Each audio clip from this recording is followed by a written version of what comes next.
Hi everybody, welcome to another episode of The Aspiring Entrepreneur. I'm your host Hamza Chowdhury, and today I'd like to talk to you about buying or avoiding the Rite stock. But before I do so, I'd just like to ask you if you could like the video and subscribe and get notifications of this channel. We are a 100% free content channel, so with your support and spreading the word, I'd appreciate it sincerely. If you have any questions or comments, feel free to add below, and we'll go ahead and jump right in. So the last few days I've been recently tracking the Rite stock, and one of the things I've noticed was it had this massive sell-off last week. So there was a earnings call that we talked about in the previous video from yesterday, and then we had a downgrade last Friday from an analyst, and it's tanked completely. So what we have here is a downtrend channel that we formed, and you can see about a week ago we tried to break into it, and this orange line represents a 200-day moving average. And for some of you guys who aren't familiar with that, basically it's just a 200-day average of what the stock price is. So the orange line represents about $13.91 as of the recording today, which is September 30th. And then you may notice that this yellow line here, which is actually downtrending, is the 50-day moving average. So it's a more recent average, and that's also $13.62. So when we have them cross over and we have the 50-day crossing downward, we know that this is a bearish signal. So confirmation of that is the downtrending that we've had on the stock for the last couple months. We've had the stock trade in a channel. We're trading below the 50 and the 200-day moving average, and then we've obviously had this massive sell-off. And so what you may notice, what's interesting is we've had essentially 1, 2, 3, 4, and 5. I'm trying to get all those numbers in there for you.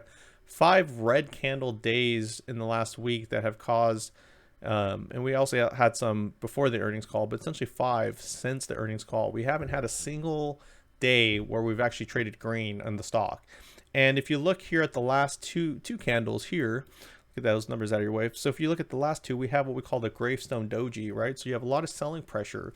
But what's interesting about the stock is it's really hasn't traded much lower than what it had when it first sort of did this massive move, the second massive move, which is it's kind of floored around the 960s, and today it was as low as like 950, but essentially it's the 960s. So it's really consolidated tightly, and you can see here the RSI, which indicates how strong is the stock.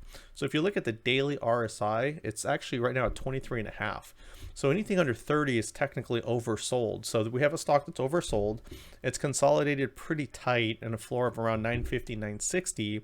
And now what I expect to see is that now that it's consolidated and we've sort of digested the information, especially with holiday shopping and everything coming on, and the MACD, trading lower and trading downward, is that we can now expect a pop back up to 11. So this is where I expect the first pop to happen. I really expect the stock to sort of rebound in the next week.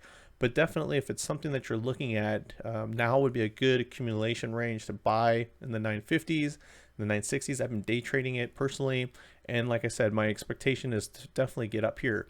Now you may notice that the Bollinger Band, which is a band technical indicator that I use very much on the channel, that we've been trading on the lower band. So again, the breakout, it's been a volatile stock and it's on the lower band, which is this guy right here, which basically just indicates that it is a bearish signal. So we have essentially 3 or 4 technical indicators that have overlapped, telling us that it's been oversold, telling us that it's bearish. So right now would be a good time to pick up the stock with the hold. And what I've done also is I've actually bought in a bunch of calls for November around Thanksgiving expiration for the $11 price strike price. And the reason for that is that's the first level that I expect a lot of people who got stuck up here, who probably, was holding around 14 and imagine the stock tanked through earnings, and now they're essentially becoming bag holders. Okay, so let me know what you think. Let me know if you're interested in Rite. If there's another stock that you're interested in, and leave your comment below, and I'll see you guys on the next episode. Take care. Bye.